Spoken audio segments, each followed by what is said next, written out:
So hey aspirants, welcome back to our channel again. So आज हम लोग बात करने वाले हैं 27 अप्रैल 2022 के कुछ करंट अफेयर क्वेश्चंस के ऊपर।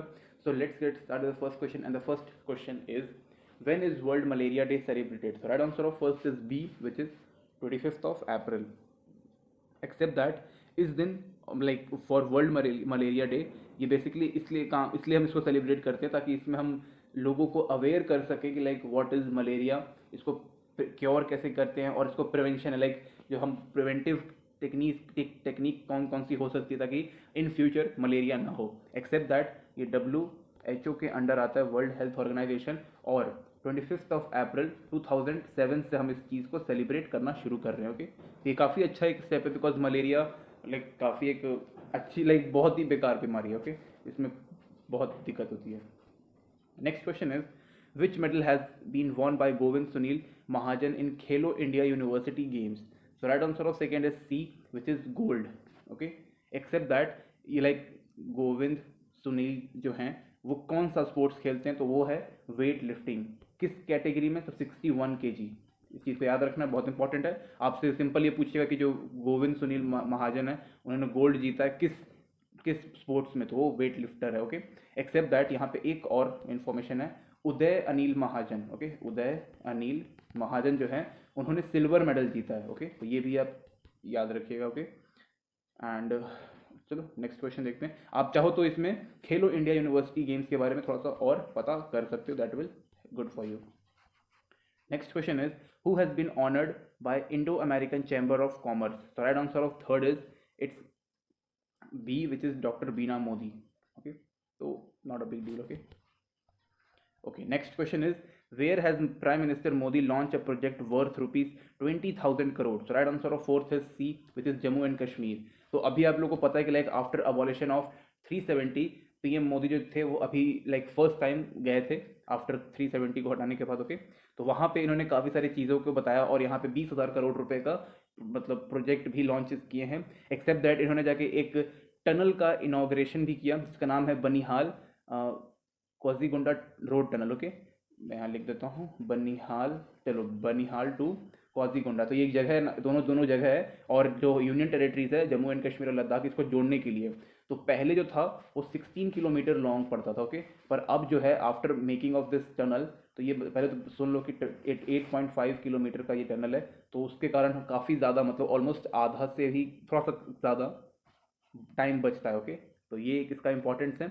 एक्सेप्ट दैट जो ये टनल है ये सारे वेदर्स में भी एक मतलब हर weather all weather connectivity provide करता है। एंड इसको याद रखिएगा कि दो यूनियन टेरिटरीज के बीच में, तो कौन कौन सी है, एक जम्मू एंड कश्मीर है एंड एक लद्दाख है। तो इन दोनों को कनेक्ट करने के लिए टनल को बनाया गया है। टनल का नाम मैं फिर से बताता हूँ, Banihal Qazigund road tunnel, 8.5 kilometre long है। Okay, next question is which country has closed its airspace for Russian civil and military fight between Russia and Syria? So right answer of fifth is it's B which is Turkey. Okay, तो यहाँ पे आपको पता ही है कि Russia और Ukraine में क्या चल रहा है। आपको ये भी पता करना है कि रशिया एंड सीरिया में क्या चल रहा है, लाइक इसकी क्या कारण है कि फिर इसने टर्की ने मतलब ये सब कर रहा है, तो आपको ये जानना है। Okay, next question is who has unveiled a new industrial scheme to attract investor? Right answer of six is A which is Tripura. तो त्रिपुरा चाहता है कि उसकी इकोनॉमी भी बूस्ट हो, और उसकी वजह से उन्होंने लाइक काफ़ी सारे इन्वेस्टर्स को बुला लाइक अट्रैक्ट करने के लिए काफ़ी सारे स्कीम्स भी लॉन्च किए हैं। उन्होंने लाइक पहले 60 लाख रुपीज़ का सब्सिडीज़ था MSME इन्वेस्टर्स के ऊपर, उसको बढ़ा करके अब 1 करोड़ का कर दिया है। एक्सेप्ट दैट वो चाहते हैं कि उनके इंफ्रास्ट्रक्चर के ऊपर वर्क हो, मैन्युफैक्चरिंग सेक्टर के ऊपर भी वर्क हो। लाइक देखो इंफ्रास्ट्रक्चर किसको पसंद नहीं है, इंफ्रास्ट्रक्चर में आपका रोड्स आ जाएंगे, डैम्स की ज़रूरत नहीं है त्रिपुरा में, लेकिन फिर भी रेलवे ट्रैक्स आ जाएंगे और भी कई सारी चीज़ें हैं जो आ जाएंगी। ओके, और जब भी कोई न्यू कंपनी वहाँ जाके अपना सेटअप करेगी, प्लांट वगैरह कुछ भी, तो वहाँ पे ट्रांसपोर्टेशन का काफ़ी अच्छा खासा होगा, उसकी वजह से टाइम भी बचेगा। तो कहीं ना कहीं त्रिपुरा अपना इकोनॉमी ग्रोथ या फिर अपना डेवलपमेंट चाहता है काफ़ी अच्छे लेवल पे। ओके, और मैन्युफैक्चरिंग ये सेक्टर को भी काफ़ी ज़्यादा वो बूस्टअप करने वाले हैं, चाहे वो रॉ मटेरियल उनके अपने स्टेट से हो या फिर बाहर के स्टेट से आए। Sorry for the background noise. Okay, so next question is who has been announced as a co-chairman of Yuwang board of UNICEF? So right answer of seventh is C which is Ashwin Yardi. Okay, UNICEF का full form जान लो, United Nation International Children Emergency Fund, headquarter New York में है, establishment date आप जान सकते, like search कर लो कि क्या है क्या नहीं है, और आप ये सर्च कर लेना बोर्ड ऑफ यूनिसेफ, ओके, युवांग बोर्ड ऑफ यूनिसेफ, ये थोड़ा सा इंपॉर्टेंट हो सकता है, okay. Next question is recently POCSO has tied up with IIT for research. So right answer of, like, okay, IIT for research. So right answer of 8th is B, which is IIT Delhi. तो यहाँ पे POCSO, यार वो POCSO act की बात नहीं कर रहे हैं यहाँ पे। पॉक्सो का एक लाइक एक अलग ही एक पावर सेक्टर से रिलेटेड है। तो पॉक्सो का पहले फुल फॉर्म जान लो, it's Power System Operation Corporation Limited, okay. ये चीज़ आ गया समझ में।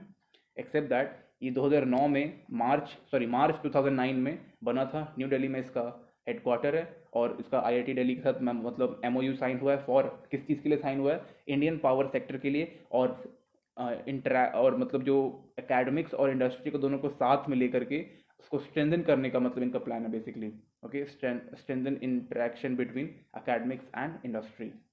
और मैंने इसका आप लोग को और बता दिया कि लाइक इसमें कभी ये शुरू हुआ था, हेडक्वार्टर कहाँ है, और ये किसके अंडर आता है, लाइक इसको कौन ओन करता है, तो वो है power grid corporation of India, तो वो इसको पॉक्सो को ओन करता है। आप इसके बारे में और भी पढ़ सकते हो। एक्सेप्ट दैट एक पॉक्सो एक्ट भी होता है which is for children, for sexual abuse children, तो आप उनके बारे में जाके पढ़ सकते हो, वो भी एक इंपॉर्टेंट एक्ट है, okay. Next question is who has inaugurated the 7th edition of Renaissance dialogue. So right answer of 9th is A, which is Narendra Modi. इसके ऊपर प्लीज़, इसके ऊपर डेफिनेटली आप एक बार कुछ ना कुछ तो जाके पढ़ लो, क्योंकि काफ़ी ज़्यादा इंपॉर्टेंट है, बहुत रियली बहुत इंपॉर्टेंट, ओके। नेक्स्ट इसके ऊपर एक क्वेश्चन और आपको आगे मिलेगा। Next question is which medal has Deepak Punia won in Asian wrestling championship. So right answer of 10th is it's B, which is silver. Next question is where has Defense Minister Rajnath Singh honored the veteran of 1971 war? So right answer of 11th is C, which is Assam. तो 1971 के war के बारे में क्या ही आपको बताएं, like Bangladesh उस time पे बना था, एंड उसके बाद 1972 में काफ़ी सारी चीज़ें हुई थी, लाइक फिर जो नॉर्थ ईस्ट का जो पूरा स्टेट है वो सब अलग हुआ था, और उनके लिए एक्ट्स वगैरह बने थे। और 1971 का वॉर काफ़ी ज़्यादा इंपॉर्टेंट था। अमेरिका हमारे खिलाफ हो गया था, रशिया ने हमारा साथ दिया था, और भी बहुत सारी चीज़ें 1970 वॉर के ऊपर। आप हाँ, इसमें अगर आपको जानना है कि 1971 के वॉर में क्या हुआ था, तो आप खान सर का एक वीडियो ज़रूर देख सकते हैं। उन्होंने थंबनेल पे लगा के रखा है पाकिस्तान की औकात, वो वाली आप वीडियो जाके देख सकते हो, ओके, उनके ऑफिशियल चैनल पे। Next question is who has become the 5th richest person in the world।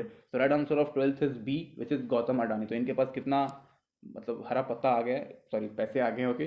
तो इट्स 2.2 बिलियन डॉलर, ओके, और ये बहुत ज़्यादा होता है।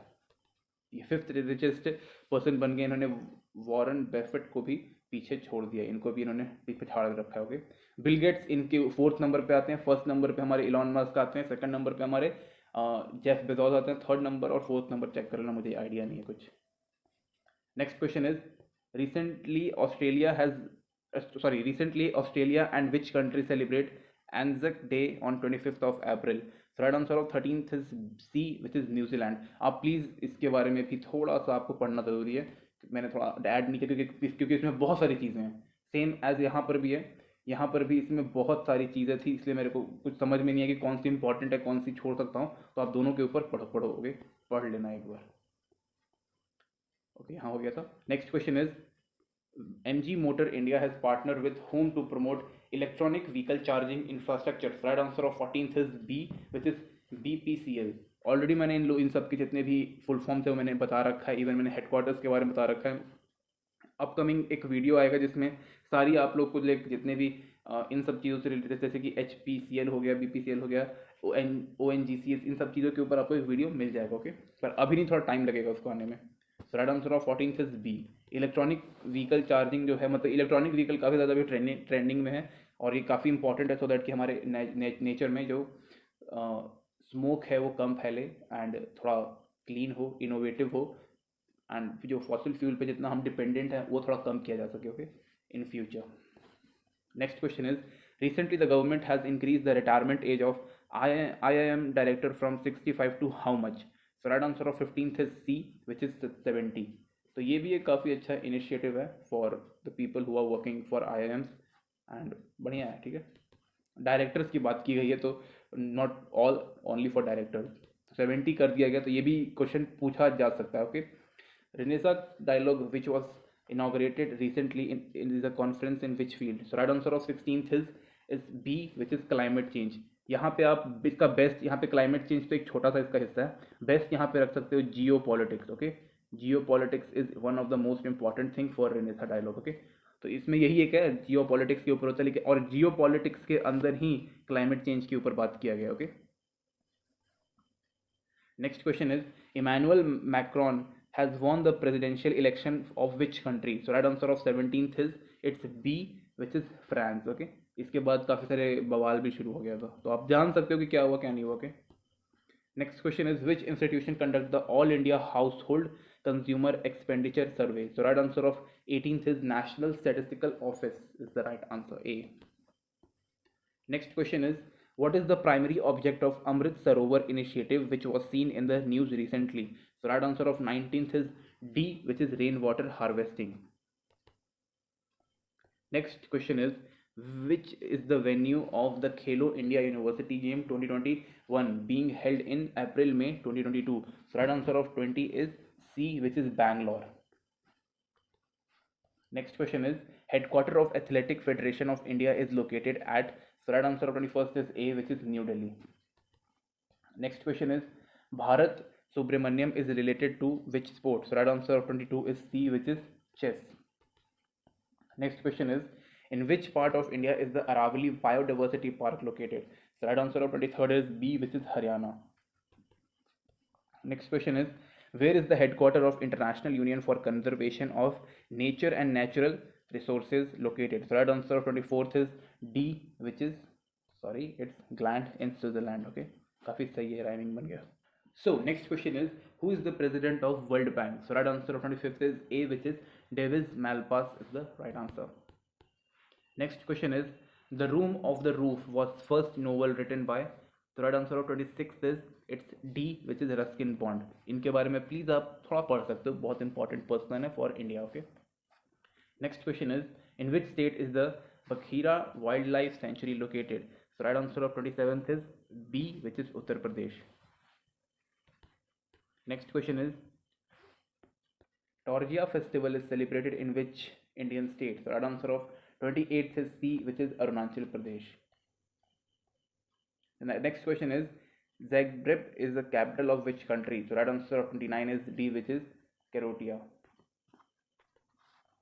Next and the last question is the Pamban bridge is located in, so right answer of 30 is A which is Tamil Nadu. It's Pamban. Okay, thank you guys, thank you for watching this video.